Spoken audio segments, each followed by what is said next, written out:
Hey everyone, welcome back to the Adam Nessim Show. Today I have with me Michael Johnson of Michael Johnson Legal. He is a business lawyer that focuses his virtual practice on helping physicians evaluate, negotiate, and enforce their employment contracts. I think this is going to be some super valuable information for a lot of our listeners and very excited to have him. So Michael, thanks for coming on. Thanks, Adam. I appreciate it.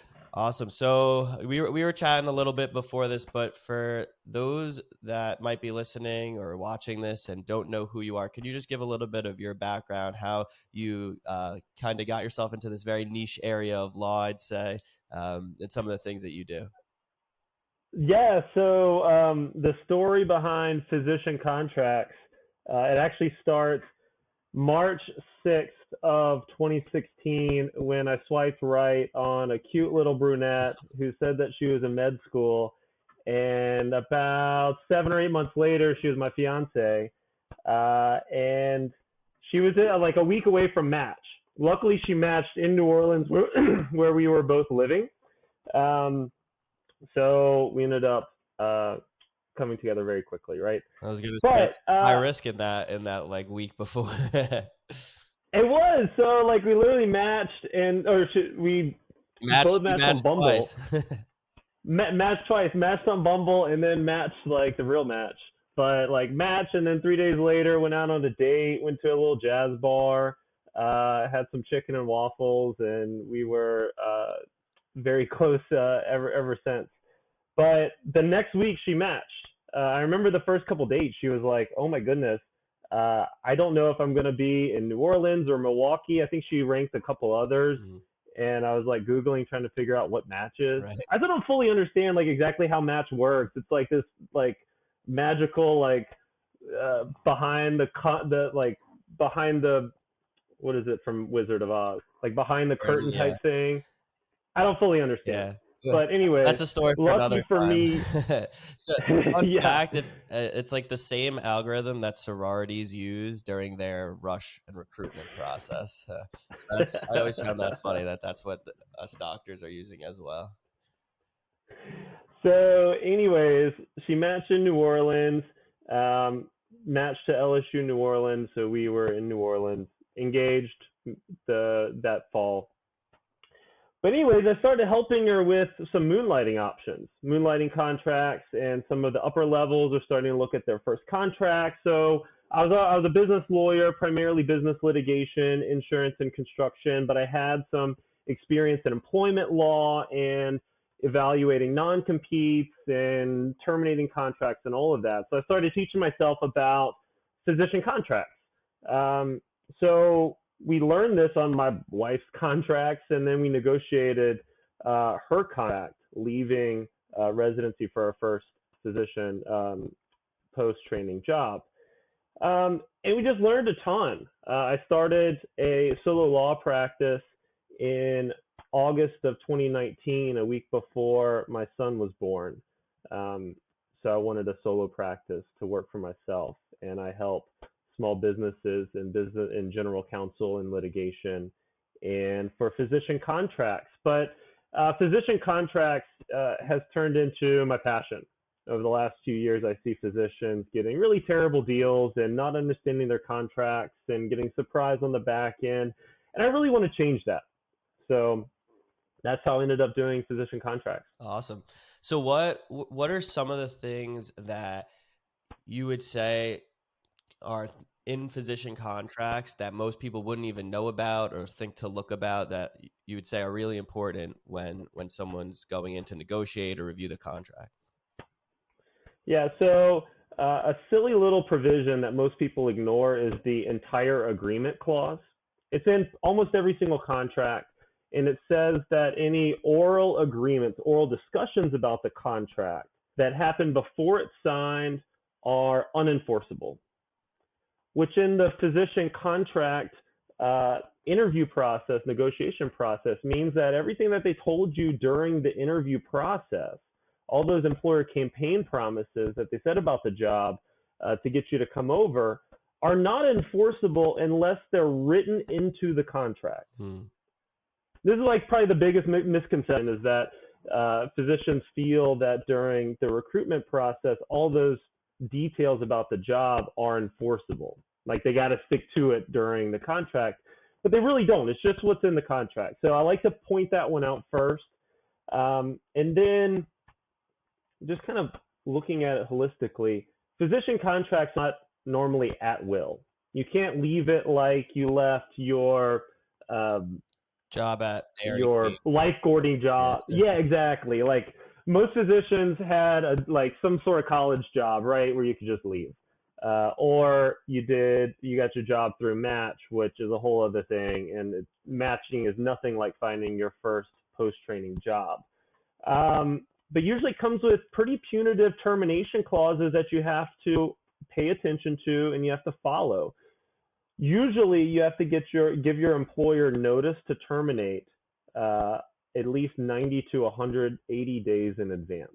Wow. So basically, and even if you wanted to leave, yeah. So basically, like you want to leave your job, you might have a 180-day clause in there. You're thinking, you probably don't even, maybe you don't even remember what the time frame is. You're like, all right, I'm going to quit. I'm going to go on a little vacation and then I'm going to start looking for another job in a month. But you're actually bound to tell them you're leaving and then has to be there for half a year more. While now it's a little bit awkward because you already gave your notice. Yeah, that notice period is really tough. Like imagine, no one wants to be in this relationship anymore, but you still got to kind of live in the same house for another 6 months and keep working. It can be rough. So you want to pay attention to termination clauses and understand how you can exit a job. Probably one of the first kind of considerations that I want physicians to think about when they sign a contract is make sure they very clearly understand how they can get out. Mm-hmm. Most physicians think like this contract's great. They're about to pay me a boatload of money and it'll totally work out. Every job is the same. But that's really not the case. And you want to know how you can get out, how painful it will be to get out, and then what your next best option is. I think something like 40% of physicians change jobs in the first 2 years. Like a shockingly high number. Wow, and I suspect more probably would if the termination clauses weren't punitive. So really go into your first contract thinking, okay, I'm hopeful that this is going to work out. I would love for it to be a 50-year career with this one employer. That'd be great. But if it doesn't work out, what's next? What are my options? So can you explain then what would be an example of a punitive termination clause and what would you as counsel advise to try and get as the stipulations for a good exit going into a job? Gotcha. Yeah. So the primary leverage and exit pieces of a contract is the non-compete, the termination clause, and then non-solicit clauses for employees and patients. So let's start with the non-compete. That's probably one of the most common questions. Is this non-compete enforceable? Mm-hmm. And that's really the wrong question because if it's in the contract, it's written in the contract, you should assume that it is enforceable and plan your exit strategy accordingly. You should never sign a contract saying, well, it doesn't matter in here because it's not enforceable anyways. That's wrong. Okay. Even if there are some defenses to the non-compete, non-competes often fall in some sort of gray area where they may or may not be enforced by a court. Getting to a court, like getting to the judge and actually have a judge determining whether your non-compete is enforceable takes tons of time and tons of money, such that like even if it's kind of a coin flip whether it's enforceable or not, it's probably going to be enforced in practice because of how hard it is to push back. So I would take the non-compete. It's usually based on location, distance, and time. Mm-hmm. Okay, you want it to be based on one location. Some non-competes will say every location that the employer has, and it's like how many bubbles on a map you might have am I going to have to draw? Yeah, so if they expand, maybe they merge with somebody else. All these healthcare employers merge with each other, right? So you want to have one location as the bubble that you need to draw on a map, Okay. And what's like the And usual then, like rate? Is there like a certain radius you go for when you're negotiating, like within 20 miles of it, that, or yeah, the typical lawyer, like it depends. So if you're in New York City, then it'd be like a few blocks and that's enough, gotcha. right? But if you're in rural Wisconsin, then 30, 35, 40 miles probably will be enforced in court. I've seen some up to 3 years and 50 miles. That's one of the more punitive ones that I've seen. But you want to look at time too. Usually they're around 2 years. Sometimes they're a little bit shorter, sometimes a little bit longer. Some states will have provisions that say you can only have a non-compete up to 24 months, or there's some Mhm. like state statutory defense there. So you have time, and then the geography, like how far is the bubble. So when you're looking at a job, pull the non-compete clause, look at the location, time, and miles. Go to, there's a couple websites where you can draw like a radius on a map. Mhm. Go do it. I actually do this for my clients when I'm doing a single contract review or one of my multiple contract review packages. I'll pull the map and actually show them the bubble and say, you need to at least think about what jobs are available to you outside of this bubble Right. if the job doesn't work out. Because if the options outside of that bubble are not very good, will be difficult to go to, maybe will even require you to move, you and your family, that's pretty rough. Mhm. I really don't advise physicians to take jobs that if it doesn't work out, they have to move.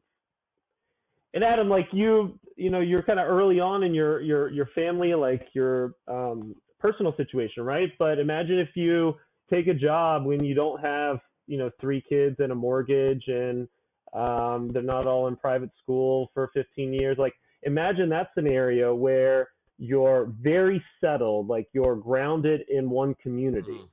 and then the job with your employer doesn't work out. And the non-compete is super punitive, such that you're going to have to commute like an hour or an hour and a half every day there and back to the next best job, or you have to move.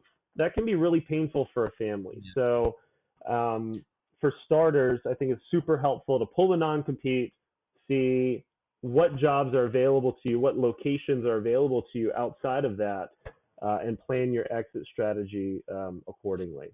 So when you're negotiating, what are you going for? Like, are you trying to just not have the non-compete altogether, or is that like too much of a dream, or you're going for like a smaller radius and a only one location? Like, what's like the ideal outcome for someone to have in their contract? Yeah, so it depends on contract leverage. Like there are very few physicians relative to the number of jobs available generally, like as an overarching picture. Uh, and if you move to maybe a more rural area or an employer that is really hurting for employees, for physicians, you might be able to negotiate it completely away. That's one of the last provisions that an employer really wants to give up, though. That's their strongest provision. That's their leverage point. So if they're not willing to get rid of it completely, really my question is, how does this non-compete affect your exit strategy? If it's small enough and limited enough such that your next best job is really not that far away, it's not that difficult to obtain it, and it's not going to change your life, then I wouldn't make the non-compete the focus of your negotiation. Mm-hmm. You can also negotiate a bunch of carve-outs. So you can obviously reduce the distance. If 30 miles is really bad, you can ask them for 10. And then if there's options, 12 miles outside of it from the location, then you're in good shape, right? Doesn't matter. You can reduce the time such that if it's short enough, maybe you could just take a couple locums jobs, a couple little 1099 part-time pieces to get you over the hump for like a 6 or 12-month period, Right. and then you can get the job that you want. That's entirely possible. You can also like maybe back out of a subspecialty. You can define the type of work that's prevented in a very narrow way. So like, for example, let's say you're PM&R and you have your fellowship trained in sports medicine, Mm-hmm. but you could negotiate your non-compete such that it only applies to sports medicine, such that you could back out of it and do general PM&R within the geographic range. Or we could negotiate like the employer's strongest argument is when they're trying to protect the patient panel. Mm-hmm. So if you're going inpatient from like an outpatient job to an inpatient job, then there's less business reason for them to do you're not that, really right? stealing patients away from the private practice.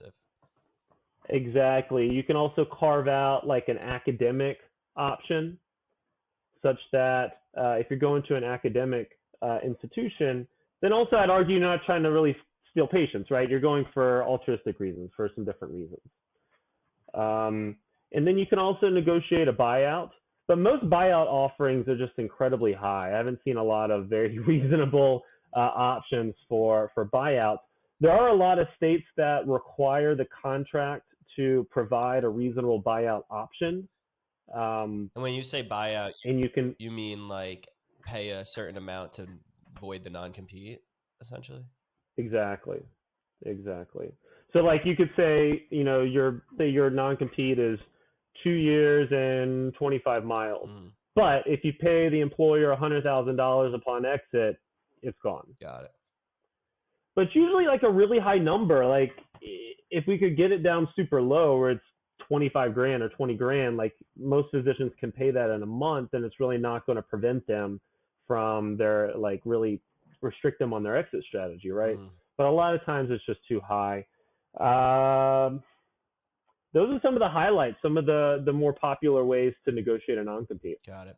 What about, we were talking previously about bonuses, and big mistake a lot of people make when trying to, they see the shiny object, that big bonus, but maybe that's not always the best route for them to take in the contract negotiations. Can you explain a little bit more about that?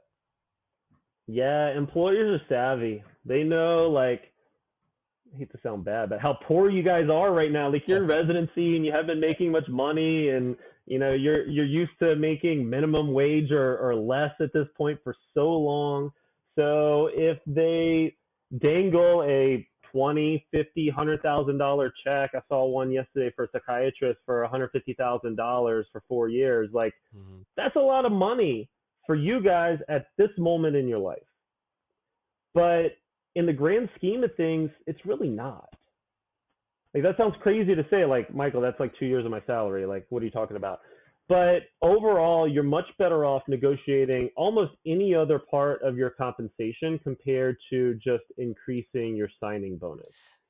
So a lot of clients will come to me and will be like, no, sorry. Yeah. I was going to say, and just to clarify, the reason being is like when you said 150 over 4 years, that means if you leave within those 4 years, you owe that money back, right? Or whatever prorated amount back. Yeah, a lot of physicians don't understand that. If you get a big signing bonus, you're going to want to look very closely at the terms of that signing bonus. It often requires you to stay on with the employer for a certain period of time, or you have to pay it back. So sometimes the most punitive signing bonus provisions require you to stay for the entire term to fully earn the entire signing bonus. Like imagine signing a signing bonus provision, it pays you $150,000, but you got to stay with the employer for 4 years until it's earned, such that if the employer terminates your contract for any reason, then you have to pay it back. Or sometimes the more common situation is when you have to pay back a prorated portion of it depending on how long you've been there. So $150,000 signing bonus, 4 years. If you stay for 2 years and you're like, this is not working, I've got to leave, you would then have to pay back about $75,000. There's also some tricky tax consequences in there, but you might have. Ironic, like this might be like too technical, but like you've also, if you get 150, you're really taking like 75 because you're getting taxed on almost half of it. And then how does it go when you're paying it back? Does it take that into consideration? It's a frustrating piece of what I do, figuring out the tax piece. But usually have a conversation with the physician, CPA, and with the counsel at the employer and figure out the best way to do it. Sometimes it's like working out any type of amount owed before you leave and just not receiving compensation. There's a way to do it that way, but very situational specific. But it does add another layer of complexity to the problem. But let's say you use that signing bonus to do something really good. You pay down some debts, or you put the down payment on a house and it's gone. You could run into a situation where you can't pay back whatever's left with cash on hand. And I've seen that piece get really ugly. Like the employer is going to file a lawsuit against you. If they're really savvy, they have like an attorney's fees provision in the lawsuit where not only do you have to pay them back, but you got to pay their attorney's fees to bring in the lawsuit to collect from you, and they'll like garnish you. It can be a big mess. So if you get a big signing bonus, take it. Don't turn it down. But the terms of the signing bonus provision is going to govern how and when you can spend it. If you haven't earned it yet, or there's like it's a really punitive clause, then you really need to hold on to it. You need to stick it into a brokerage account.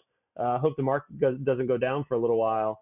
Save it, but then like pull it out as it's actually earned, such that you have cash on hand to pay it off. This is probably maybe one of the things that we didn't do. I didn't follow our own advice on this one when we were going through it. It's hard when you get that big chunk of change, I'm sure. It's hard. Like we used it to fund a couple months off so that my wife could study for the boards. And we were moving like in the middle of COVID. So there was some disruptions with like my law practice at the time, and it was just an odd time. So I'm really glad that we had it, and we're 2 years out. We have cash on hand to pay the rest back for hers easily right now. But for probably the first 6 to 12 months, we didn't. And it wasn't a super comfortable position to be in. Right, like knowing if you left, there's a big chunk of change you have to pay back that you currently don't have. Exactly. For the entirety of your employment, you want to be able to tell your employer no at any time. You want to be able to get out at any time. If you ever feel completely trapped, like I can't pay the signing bonus back, the non-compete means I have to move and I can't do that, or there's some other restrictions on what you can do afterwards, it can add to burnout. That's a big cause of burnout. No exit strategy. Yeah, makes sense. Also, you never really stop negotiating with your employer. Employers bring you in on one set of promises, compensation and obligations, okay? And over time, it's just a natural part of what happens, but they will often want a little bit more obligations, a little bit more time, and the same or less compensation. And your exit strategy, your ability to say no, is going to determine whether you can hold your employer to the initial promise, right, or if you're going to have to cave. And like caving over and over again is not fun. So one of the bigger mistakes that I see is physicians, especially first contract physicians, they don't pay attention to the leverage and exit pieces.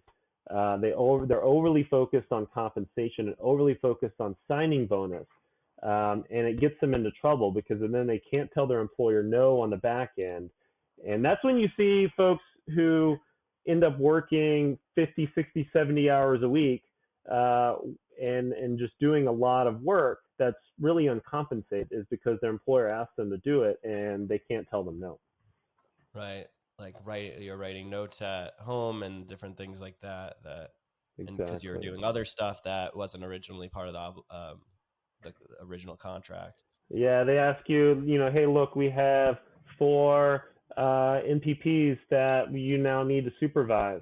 Are you going to say, I need compensation for that? Or are you going to say, no, I'm not going to do that? Or are you going to have to say, okay, I have to do that because my exit strategy is not very good. I literally can't tell my employer no. So when they want something more, if your exit strategy isn't strong, it can cause a lot of problems. Gotcha. Is there differences that you see when physicians are negotiating or signing contracts with a private practice or a big health system versus like academics? Yeah, so there's really three buckets, right? There's the academic employers, the large corporate hospital groups, I like to call them mega health, and the small private practices. So I like negotiating with smaller private practices because I'm usually negotiating with the decision maker kind of right away, Right. which is nice. We can kind of cut to the chase of it and say, here's what they need to sign this deal or not, which is really nice. And then for the bigger mega health groups, a lot of physicians think that they can't negotiate with them because they're so big and they're so powerful. But actually, physicians have the power. Like, y'all, there's way too many jobs open. There's not enough of you. So you can negotiate with mega health. They're willing to give up things. They're not going to give up, they're unlikely to give up the entire non compete. And they're unlikely to pay you 40% more than the other 10 folks in the group. Has to be Right. Because within some reason, right?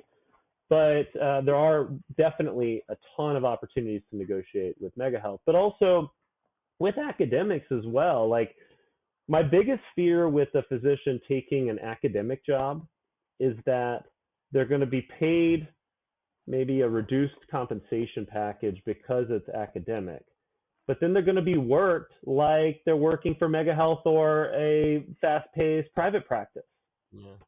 right? I mean, If you're going to take it seems like it usually. Right.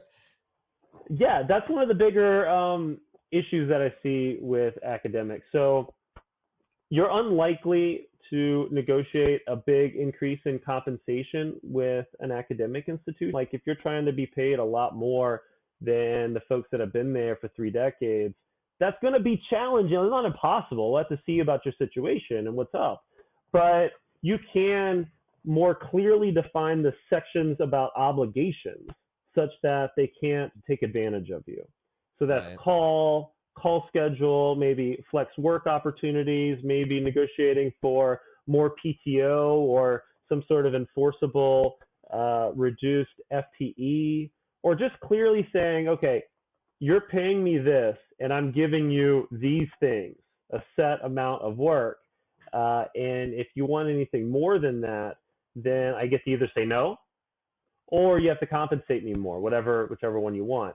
But Right. that's really the key to negotiating the academic positions. One of the advantages, though, with academics is you usually have a less restrictive non-compete or restrictive cuts, um, or if they have them, then they're a lot less, such that your exit strategy is a little bit stronger.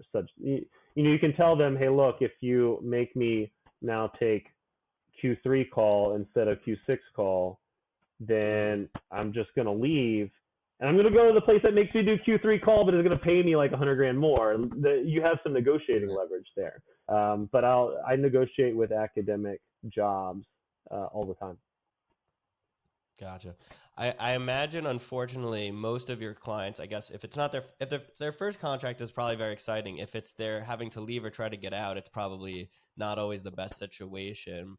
What do you see as like some of the common reasons that people want to switch jobs or are unhappy or feeling trapped? We kind of discussed, like, but more that they feel trapped because like something isn't going right in the practice or they're getting treated unfairly. Curious to hear like what you're seeing since you talk to so many doctors that are switching jobs all the times. Yeah, loss of autonomy. That's a big deal.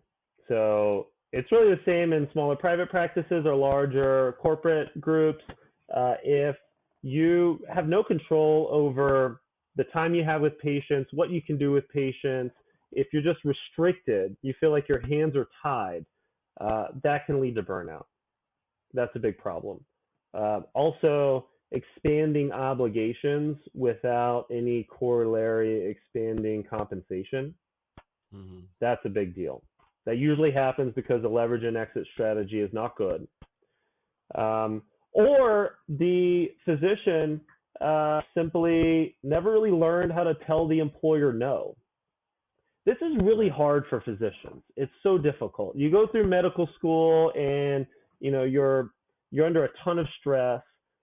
You try to get the best grades that you can, and then you get into match and you're like, please pick me, pick me, pick me. Like, you're just begging to get a job, right?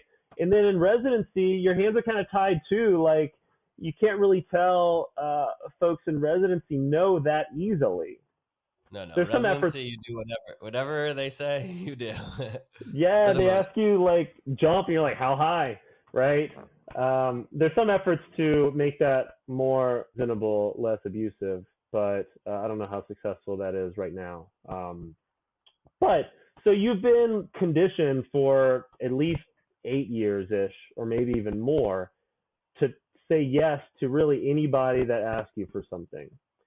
And if you continue with that mindset into your job, there can be big problems.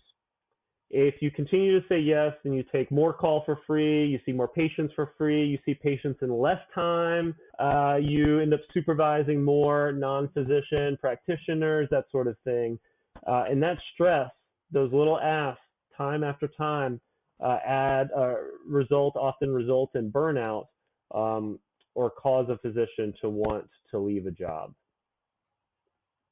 Yeah, no, that makes sense. I think the autonomy piece is very important, which is why, like, in my head right now, I'm gonna go and open a practice myself because I feel like that's the ultimate autonomy. But we'll see what happens with that.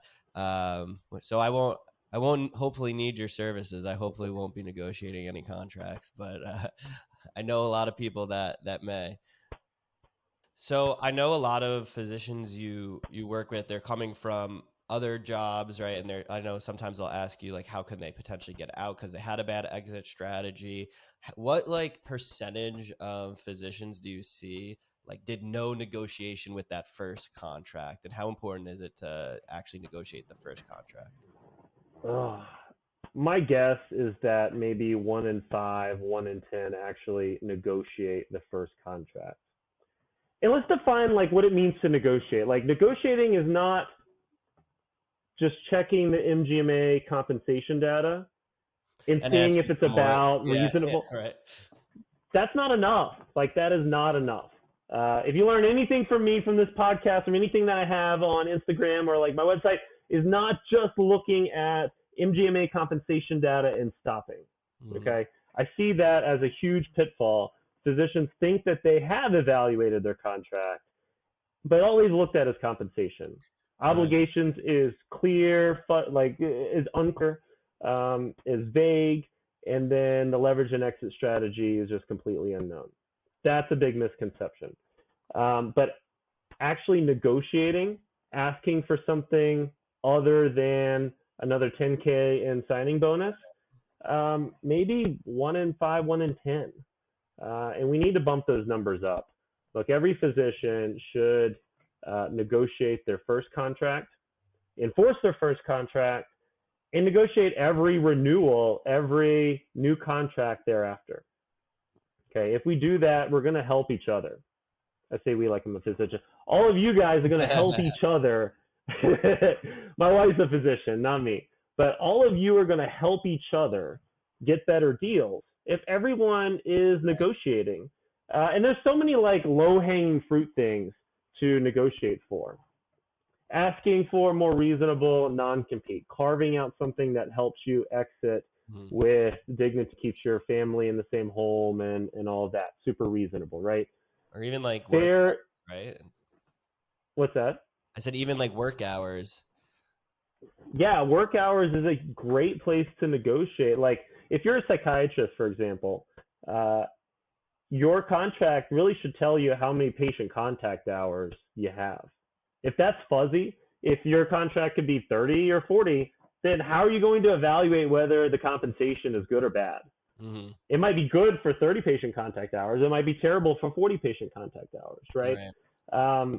Also, just wanting to clearly define obligations can be super helpful and is really easy, low-hanging fruit. Call schedule. Whether call schedule is determined in an equal or equitable way is a great way, low-hanging piece of fruit to grab at in a negotiation. I see call schedule sections of contracts that basically read the employer can dish out call however they see fit. Like, that's not fair. Like, that doesn't sound then ideal. Yeah, it's a bad deal because then the physician with the best leverage in the place, the one with the best exit strategy or the best contract, might be able to push for less call. This is an interesting piece that's happening a lot right now. There's a ton of physicians uh, retiring, the Great Resignation. Everyone's heard about this, right? I think that there are a lot of practices right now that are really bending for physicians that would leave and trying to give them something to stay. So if that something is, look, just do your patient contact hours, we're going to put call in everybody else. I could totally see that happening. Yeah. And if you're in that practice and if you don't have an equal or equitable call schedule, a sort of defense written in there, then that call might go to you or to whatever physician they feel like they have the most leverage over, and that's not fun.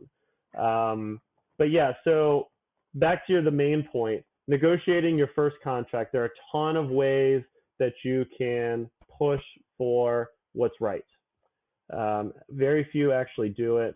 I would love for this season to be the one that every resident, every fellow negotiates their contract, reads it appropriately, investigates what's important to them, and asks for it. All we need is this podcast to get like 1 million downloads, and then maybe it'll happen. That would be great if everyone would agree. I would agree. Look, y'all have so much power. If you're listening, share this podcast with a physician friend and help them out. Physicians don't let physicians sign the first offer. Don't do it. Never again. There's pretty much always something you can negotiate. The first offer that you get is almost never the best offer that the employer is willing to give you. Right. That would make sense. Like negotiation 101. What would you say when you're going for some of these things that are more favorable to the physician that you end up giving up? Is it usually, because I imagine they're not just going to concede. Like, is it usually some amount of compensation, some amount of the signing bonus? Like, how are you more likely to get those things that you want?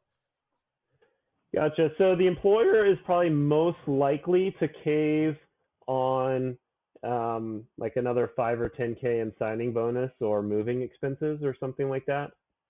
So like you're saying, if you give up, you can get these other favorable terms sometimes? Gotcha. Yeah, it really just depends. I like to start every contract review with an overarching question. What do you want your life to be like? Because physician contracts is a tool to help you execute your life plan, live the life that you want, okay? On a macro level, that's what we're doing.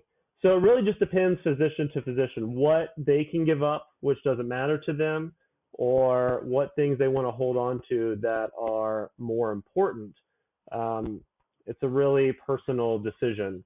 And I think that if physicians really look closely and fully evaluate their contracts, they'll make better decisions. Yeah. No, that makes a lot of sense. Because I'm just asking because, like, I'm, at least right now, I feel like, $10,000, $15,000 of your attending salary to give up for 3-day weekends the rest of your life or whatever, depending on your specialty. Like, it's so, I mean, maybe it even costs more than that. I don't know. If you're smart with your money, that's not going to make a difference in your life, an extra $10,000 to $20,000 a year. But having 3-day weekends to be with your kids or to do other things certainly will. Maybe that's an extreme example, but I feel like there's also, and like these days, more of a push to, I mean, you're seeing it more than I am, but of like a quality of life over just like as much possible money as you could make. Yeah, our focus, Adam, was a 3-day work week. We negotiated in a 3-day work week into my wife's contract. I'm giving up maybe some attorney-client privilege. My wife, so I guess I can. But we can cut this part. The focus of our negotiation was a 3-day work week. So she's a psychiatrist, so all of our patient contact hours are Monday, Tuesday, Wednesday. And we fought really hard to leave Thursday, Friday, and the entire weekend completely open, completely free from any work responsibilities. such that we have 4-day weekends every week, and we have 7 weeks off a year. So 7 times a year, she has 11 days straight where she can just completely unplug, regroup. Um, a schedule like that can last indefinitely. Yeah, like why not? That sounds Yeah, great. yeah. So all the So residents grinding it out right now in psych or wherever, there's a light at the end of the tunnel. you can use these If to you negotiate execute your right. family plan. Yeah, like that's one of the things I want to hammer home. It's not about compensation. It's not about getting another 20K on your signing bonus. Like a call schedule and work schedule that fits you and your lifestyle and your family and all those things far more important than 20, 50, $100,000. I don't know what the number would be for us to give that up, but it'd be just obscenely high. Like I Right, don't, exactly. we Like, would how do it. could you, as long as you have enough, which most physicians, even if you're working like 312s, you're working 36 hours a week at an attending salary, like, and if you have a spouse too, that's also helping out like that. And even if you didn't, that should be like plenty to live very, very comfortably, especially if you're smart with your money. Exactly. I love negotiating to clarify obligations and make them a little bit more restricted such that the physician can control their life. Love it. Well, that's a great place to end it, I think. Thank you so much for coming on. I think this is some of the most valuable info I've had on the podcast for physicians, especially those that are about to be leaving residency or fellowship. So where can the listeners find you or work with you if they need help with the negotiations? The best starting place is on Instagram. I'm at Physician Contracts. Come find me. I have a ton of videos, a ton of posts, educational opportunities for physicians to learn what their contracts mean, to get some ideas about how to use them as a tool to execute their life plan, whatever that is. Have a website, physiciancontracts.com, where I post blogs and my thoughts about what's going on in physician contracts. So check me out. I'd love to be helpful. I'm an attorney and I help physicians evaluate, negotiate, and enforce their contracts. And I'd love to be helpful. Awesome. Well, thanks so much. Go check him out, and I'll see you in the next one.